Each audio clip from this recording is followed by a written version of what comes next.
Congress party పైన ప్రజలకు ఉన్నటువంటి నమ్మకము అండ్ ఇచ్చినటువంటి మాట నెరవేరుస్తూ ఒక్కొక్కటిగా ఇస్తున్నటువంటి సంక్షేమ పథకాలు మా ప్రాంతంలో చేస్తున్నటువంటి అభివృద్ధి కార్యక్రమాలు అన్నీ కూడా అండ్ మోరోన్ మా కుటుంబం మీద ఉన్నటువంటి గౌరవం అన్నీ కూడా ప్రజలకు బలమైన నమ్మకం ఏర్పడి నన్ను గెలిపించినారు, కాంగ్రెస్ పార్టీని గెలిపించినారు అండ్ రేవంత్ అన్నని బలపరిచినారు పార్టీ.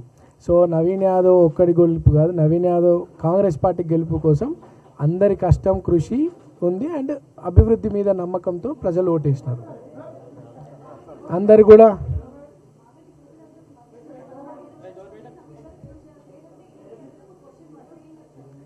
ఎలక్షన్ ఈజ్ ఎలక్షన్, దానికి బై ఎలక్షన్ జనరల్ ఎలక్షన్ అనేది తేడా ఉండదు కదా. ఒకటి గోపీనాథ్ గారు చనిపోకపోయినా జూబ్లీహిల్స్లో బై ఎలక్షన్ వచ్చేది, అది చాలామందికి తెలియదు. And there was a case pending and almost అది ఫైనల్ జడ్జిమెంట్కి వచ్చే సమయంలో తన కాలం చేయడం జరిగింది. ఒకవేళ గోపీనాథ్ గారు బ్రతుకున్నా జూబ్లీహిల్స్లో బై ఎలక్షన్ వచ్చేది and case was pending at high court.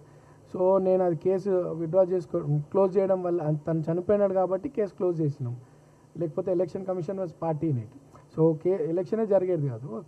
Close అవ్వడం వల్ల ఎలక్షన్ కమిషన్కి ఆ మెసేజ్ పోవడం, అక్కడ నుండి సెంట్రల్ ఎలక్షన్ కమిషన్ మెసేజ్ పోవడం, ఎలక్షన్ రావడం. ఎలక్షన్ అనేది ఆయన కాలం చేసింది కాబట్టి వచ్చింది.